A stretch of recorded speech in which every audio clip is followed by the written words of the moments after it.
Hi, the public address announcer for athletics, Amelia Schimmel, is here with me today to answer more questions. Thank you so much for your time, Amelia. Thanks for having me, Lily. Happy to be here.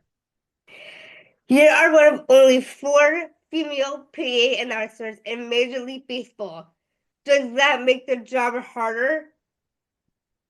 That's a great question. I think it is really an honor to be one of the few women PA announcers in Major League Baseball, but we need more, obviously. So we're always rooting for any women that are coming up through the ranks. But we actually do have a text chain where we text each other and talk about things that maybe wouldn't come up if you were a man in the industry. So I have good connections with the women that work in MLB, even though, two of them are on the other side of the country at the Orioles and the Mets. So it's really cool that we keep in touch and we make every opportunity to see each other. And we talk about kind of what comes up because different things come up when you're a woman in this industry than when you're a man. But we have that connection, that kind of sorority, and it's really cool to be one of few. However, we really need more. That's awesome. The A's also had the first female lead play-by-play announcer. How does it feel to be working for a team that continues to break barriers, hiring females to lead roles? Yeah, like you said, the first lead play-by-play announcer, Jenny Kavnar, our broadcaster, when she was hired, I was ecstatic. Not only because she's a wonderful person and announcer, but because it was a good sign that the A's are just continuing, breaking barriers and hiring women. I'm really happy that this organization is so good about, making sure there are opportunities from people of all backgrounds, genders, ethnicities, orientations. And I think that just having Jenny there was just really exciting from the start. She was so warm and welcoming, and she's been doing this much, much longer than I have. Obviously, play-by-play is different from PA announcing. So she has to do a ton of research. What I say is a little bit more scripted. So there's different stuff that we do in game, but we sit in the same press box. We talk a lot about the game together. And we have that in common with the A's, and we get to talk about, being a woman in the industry. And it's really, really nice having her there. It's really, really wonderful that the A's give these types of opportunities. That's awesome. You have to announce each play the color to bat. What the hardest name you've ever had to pronounce? I don't know if so. I actually, because I do hockey as well too, I get a lot of harder hockey names. Because in baseball, there's a lot of like English and Spanish names, and I took a lot of Spanish growing up, so it's a little bit easier for me to pronounce the Spanish names if I haven't seen them before. But in hockey, you've got Finnish players, Russian players, Swedish players, like a lot of Scandinavian names that are a little tough to pronounce. And we have a player on the Barracuda, or actually, Barracuda and Sharks right now, named Shakir Muhammadulin. And he's got 13 letters in his last name. And when you look at it, his name curls around his jersey. And there's a ton of letters, and it's a little bit daunting. But once you say it a few times, it's really easy to say after that, and it's really fun. I actually announced a player, a swimmer, when I was doing a Stanford swim meet whose last name I believe had like 23 letters in it. And it was, Wow. I know, it was like just kept on going. You thought maybe somebody's cat stepped on a keyboard or something like that when they typed it out. And I just practiced. Like for the 3 days before the swim meet, I just kept saying her last name over and over and over and over again so that I would get it right when the time came to actually say it on the fly.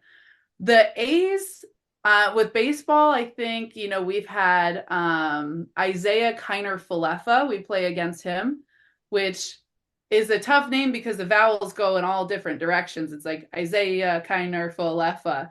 And they're all, there's so many different vowels in there. But, you get it once you practice. And then with the A's, it's funny that the hardest one is Seth Brown. I mean, he's got two syllables in his name, but the hardest part is not pronouncing it, but saying it with like a lot of gusto and saying Seth Brown and like really giving it the kind of the energy it deserves, even though you only have two syllables to work with. Well, that's awesome.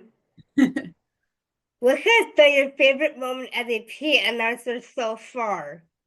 Ooh, my favorite moment I think was when Stephen Vogt, fantastic A's former player and now current manager with the Guardians. He played, I watched him growing up, and he's not that much older than me, but I used to watch him during his playing days. And when he was in his final season with the A's and about to retire, um, in his final home game, we had his family, including his kids, come up to the booth and surprise him. And he didn't know that his kids were going to announce his at bats that day. So it was really, really cool. We had his kids sitting next to me in the booth, and they said, now batting, our dad, number 21, Stephen. And it was the cutest thing ever. And he didn't expect it.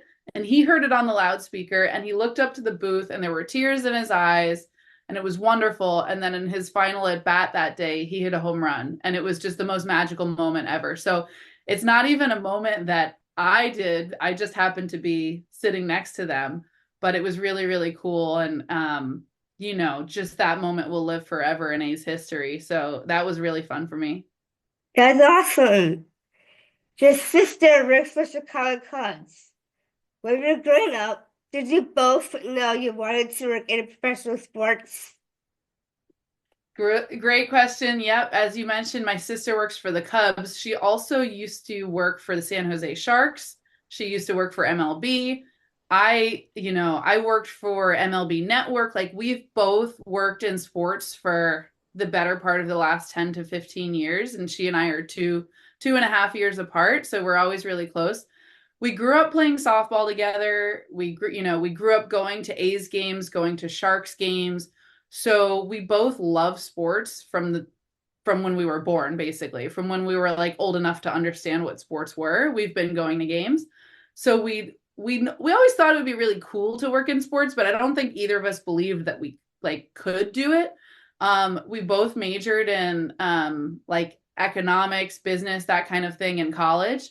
And we both kind of actually, she started off kind of going into like a finance business profession, and then immediately said, no, no, no, no, no, this is not for me.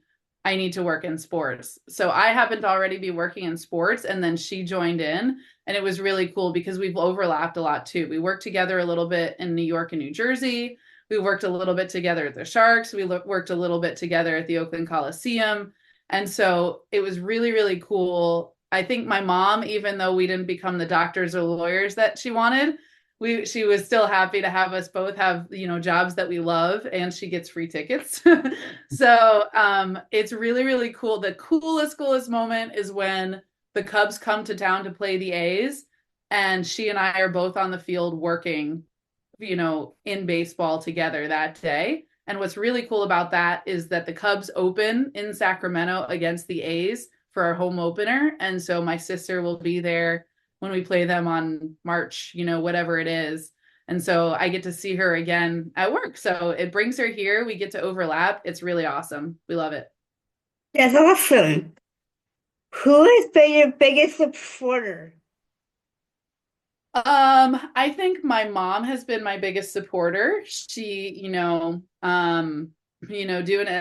this as a single parent for the last 20 so years. She took my sister and me to softball games, and when my dad passed, like he had always kind of taken us to sporting events and stuff like that, but afterwards she said, no, we're going to keep going to doing and watching and playing the sports that you love. And so she kept on doing that, and she was really supportive when we decided not to become doctors or lawyers or anything that she thought that would be like a really kind of lucrative career. So she was happy to have us work in sports because we love it so much.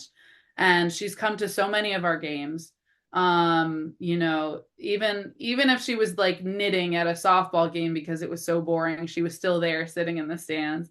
Um, and she comes to a lot of our games now too that we're working as well too. So I'd say my mom, but I think also I have to throw in my grandmother, which actually I'm going to try to get this a little prop here. Hmm.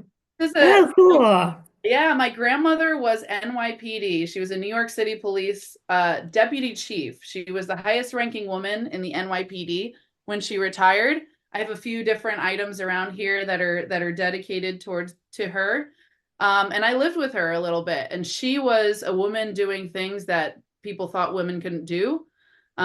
She, obviously, as I said, the highest ranking woman, and she put the first women on patrol in the New York City Police Department. So when I lived with her, she thought it was so cool that I worked in sports. She thought it was so cool that I did everything that the guys, did. So she was another big supporter as well. That's amazing. It was awesome talking to you. Thank you so much. Thanks for having me anytime. Good to see you, Lily. For Lily Sports Beat, I'm Lily.